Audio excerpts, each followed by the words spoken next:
Salam, kanalıma xoş gəlmisiniz. Coğrafiya 6-cı sinif səhifə 20-21-ə baxacağıq bugün. Dərsimizin başlığı məkanın miqyası fərqlənirmi? Mən hər zaman olduğu kimi dərs haqqında qısa məlumat verəcəm, sonra fəaliyyət hissəsindəki tapşırıqların izahatına keçəcəyik. İlk öncə miqyasdan danışacağıq. Miqyas coğrafiyanın əsas anlayışlarından biridir. İki növ miqyas var. Biri xəritələrdə istifadə olunan miqyas, bir də məkanın miqyası. Xəritələrdə istifadə olunan miqyası gələcək dərslərimizdə keçəcək.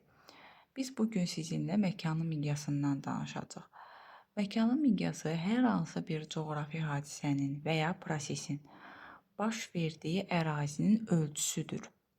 Miqyasına görə məkanı 3 qrupa bölürlər. Lokal, yəni kiçik, regional və qlobal. Lokal miqyaslı məkan nədir? Lokal miqyaslı məkan kiçik bir ərazini əhatə edir və lokal miqyaslı məkanı biz daha ətraflı öyrənə bilirik. Yəni bəzi xüsusiyyətlərinə görə iqlim, hava, su, torpaq və s. kimi xüsusiyyətlərini biz daha dərindən öyrənə bilirik. Regional miqyaslı məkan isə yaşadığımız ərazidən daha böyük olan ərazini əhatə edir. Misal üçün Amazon meşələri bu təsvir olunub dərsliyinizdə. Bura Amazon meşələridir. Regional miqyasa bunu misal göstərə bilərik. Bu meşələrin özünə məxsus bir sıra xüsusiyyətləri var. Zəngin heyvanat aləmi var, sıx bitki örtüyü var, hər gün təkrarlanan isti və rütubətli hava şəraiti var və s.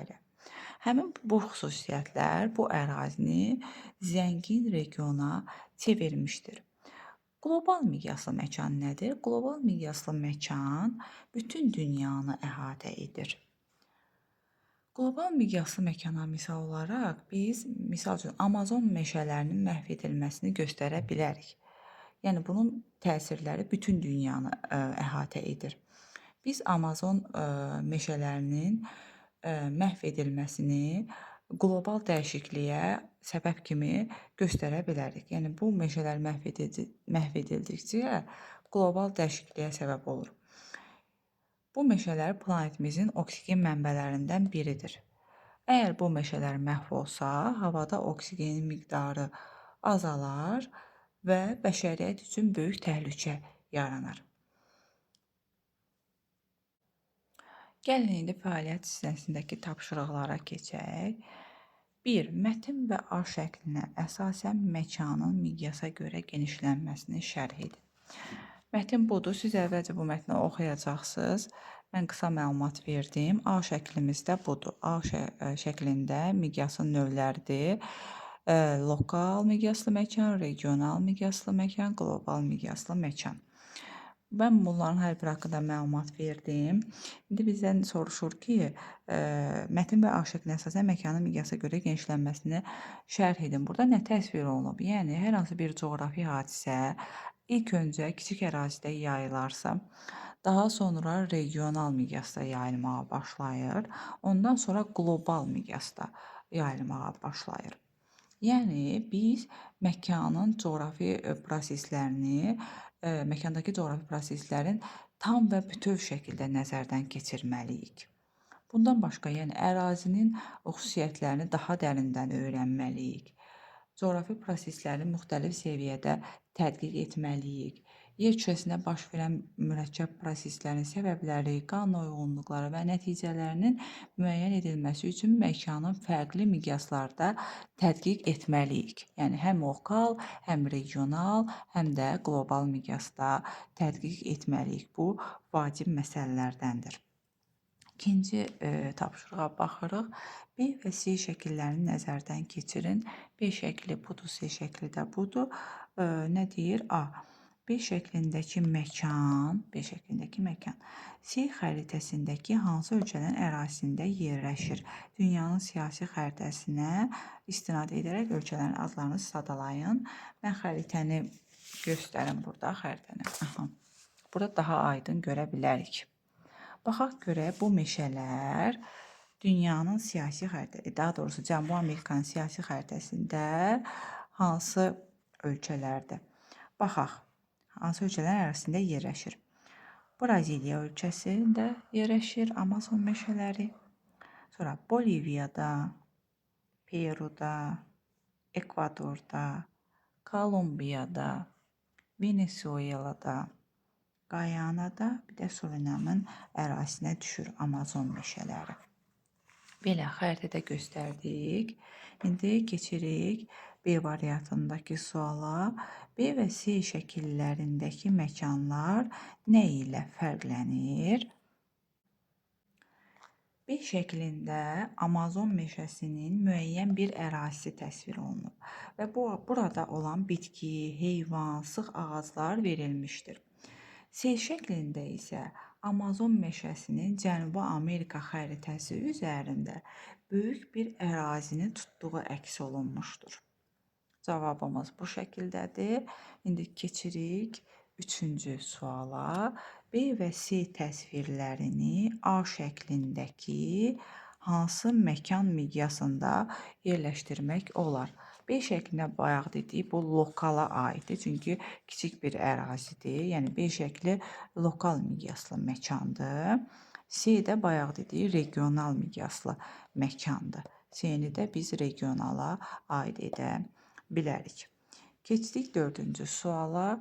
Sizcə B şəklindəki meşənin oxşarına daha hansı qitələrdə rast gəlmək olar? Bu Amazon meşələridir. Burada göstərilib, baxın bu xəritədə göstərilib. Yəni həmişəyaşıl meşələrdir. Həm Cənubi Amerika qitəsində, həm Afrika qitəsində, həm də Asiya qitəsində biz bu meşələrə rast gəlirik. Yəni cavab Afrika və Asiya qitəsində daha Cənubi Amerikadan başqa Afrika və Asiya qitəsində də rast gəlmək mümkündür. Davam edirik. 5-ci suala baxırıq.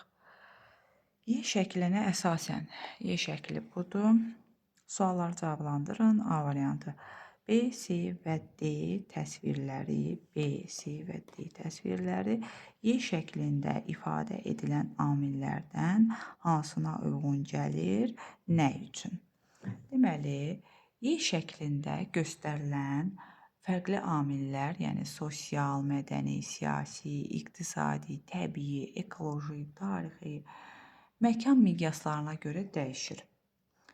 B, C və D təsvirlərində olan Amazon meşəsi təbii amil olaraq müəyyən edilir. Cavab budur. Yəni bu təbii amildir. B variantına keçirik. Y şəklindəki amillərdən birini seçərək onun lokaldan qlobal miqyasa doğru necə dəyişdiyini izah edin.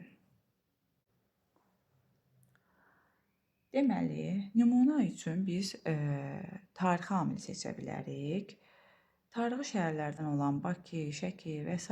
birini seçib bu şəhərin qədim abidələrindən bəhs edə bilərik. Misal üçün Qız qalası, Şirvanşahlar sarayı, Bakını desək. Bunlar hamısı lokal miqyasdır. Daha sonra Azərbaycanın müxtəlif rayonlarındakı tarixi abidələri nümunə gətirə bilərik. Bunlar aid olacaq regional miqyasa. Son olaraq da dünyanın qədim sivilizasiyalarının yaşadığı yerlərin mövcudluğu və Azərbaycanın da bir ölkə kimi bu tarixi ərazilərdən birində yerləşdiyini qeyd edə bilərik ki, bu da qlobal miqyaslı məkana aid olacaq. 6-cı suala baxırıq. COVID-19 koronavirusunun yaratdığı xəstəlik qısa zaman müddətində pandemiya halını aldı. A. P-dəki şəkillərə əsasən virusun müxtəlif məkan miqyasında yayılmasını düzgün ardıcıllıqla sıralayın.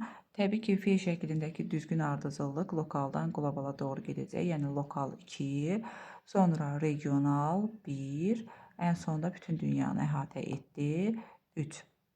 Deməli, birinci Çində başlamışdı, sonra getdikcə regional səviyyədə yayılmağa başladı, digər ölkələrə keçməyə başladı, qonşuluqda olan, daha sonra da dünyada olan digər ölkələrdə də, bütün ölkələrdə yayılmağa başladı. 2, 1, 3 ardıcıllıq belə idi. B variantına baxırıq. Şəkilləri hansı xüsusiyyətlərinə görə sıraladınız?